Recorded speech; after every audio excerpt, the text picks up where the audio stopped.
Assalamualaikum warahmatullahi wabarakatuh. Selamat pagi anak-anak kelas 5 yang Ibu sayangi. Hari ini kita akan belajar tema 8 subtema 3 pemuatan pelajaran bahasa Indonesia. Pada materi kali ini kita akan belajar mengidentifikasi peristiwa dalam teks non-fiksi. Masih ingatkah kamu apa itu teks non-fiksi?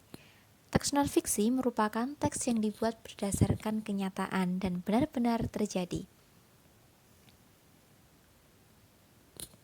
Kali ini kita akan mengetahui dulu bagaimana mengetahui peristiwa dalam teks non-fiksi. Yang pertama adalah membaca teks dengan seksama, artinya membaca teks dengan benar-benar dipahami.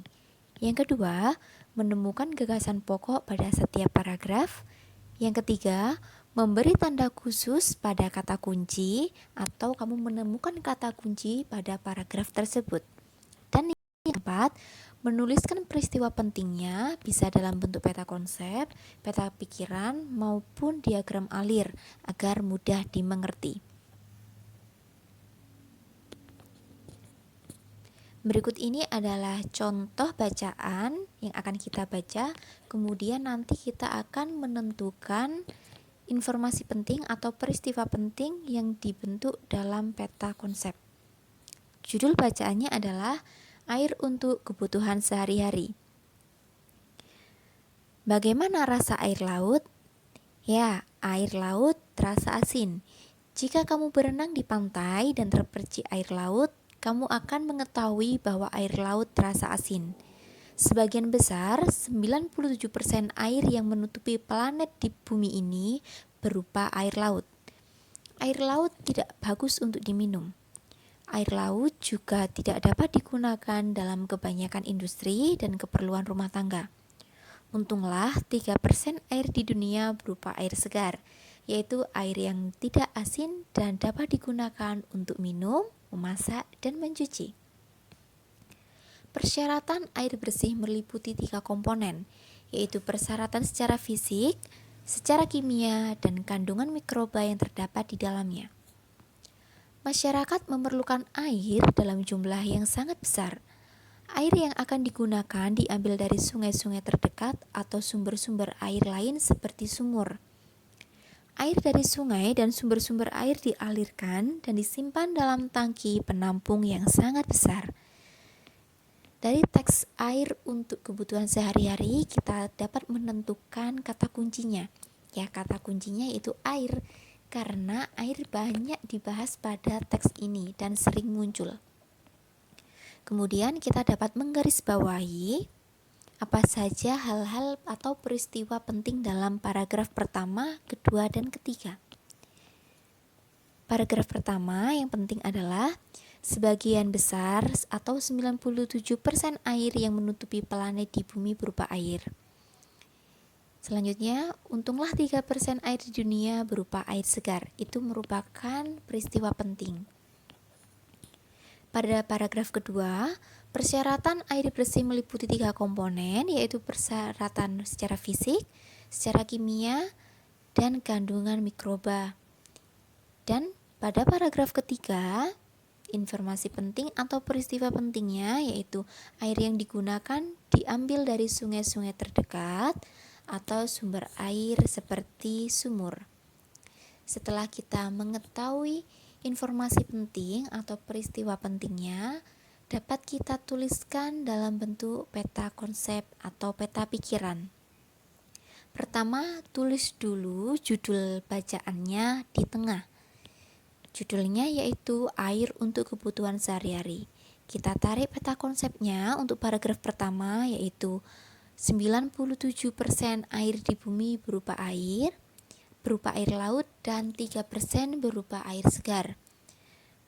Kemudian paragraf kedua, tuliskan kembali persyaratan komponen air bersih yaitu secara fisik, kimia, dan kandungan mikroba. Pada paragraf ketiga, tuliskan lagi air bersih dapat diambil dari penggalian tanah yang disebut sumur. Nah, itu tadi cara menentukan peristiwa penting pada bacaan yang dapat kita tuliskan pada peta konsep dan peta pikiran. Kemudian, kita dapat menentukan dan menjelaskan peristiwa penting dengan menjawab pertanyaan. Peristiwa penting pada teks dapat ditemukan dengan membaca terlebih dahulu. Ingat, selalu diawali dengan membaca dengan seksama terlebih dahulu. Selanjutnya, barulah kamu bisa menjawab pertanyaan yang diajukan. Mari kita simak bacaan berikut ini. Bacaan ini berjudul Hari Air Sedunia. Hari Air Sedunia atau World Water Day diperingati setiap tanggal 22 Maret. Dengan adanya peringatan Hari Air Sedunia, kita diingatkan bahwa persediaan air bersih semakin berkurang, padahal jumlah penduduk semakin bertambah. Persediaan air bersih semakin berkurang karena cadangan air tanah berkurang. Cadangan air tanah berkurang karena air hujan tidak masuk ke dalam tanah. Sebaliknya, air hujan langsung mengalir ke parit, selokan lalu ke sungai, dan terus ke laut. Air hujan tidak dapat masuk ke dalam tanah karena tidak ada akar-akar pohon yang dapat menahan air di dalam tanah. Banyak pohon di hutan ditebangi, lahan-lahan hijau berubah menjadi perumahan, perkantoran, dan kawasan industri. Setelah membaca dengan seksama teks tadi, kita dapat menentukan peristiwa penting dengan menjawab pertanyaannya. Yang pertama, kapan hari air diperingati? Nah, setelah kita membaca pasti tahu kapan hari air diperingati karena sudah ada pada teks bacaan, yaitu pada tanggal 22 Maret. Pertanyaan kedua, mengapa persediaan air semakin berkurang? Cadangan air bersih berkurang karena cadangan air tanah berkurang. Nah, itu juga sudah ada di bacaan di paragraf kedua.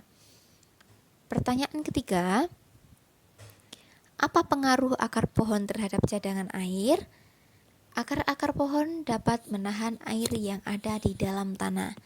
Nah, saat kamu akan membuat pertanyaan untuk menentukan peristiwa penting, kamu harus mengetahui 6 unsur kata tanya. Yang pertama, apa, di mana, siapa, mengapa, bagaimana, dan kapan. Itu tadi adalah cara-cara menentukan peristiwa penting pada teks non-fiksi. Semoga pembelajaran kali ini bermanfaat. Ibu akhiri, wassalamualaikum warahmatullahi wabarakatuh.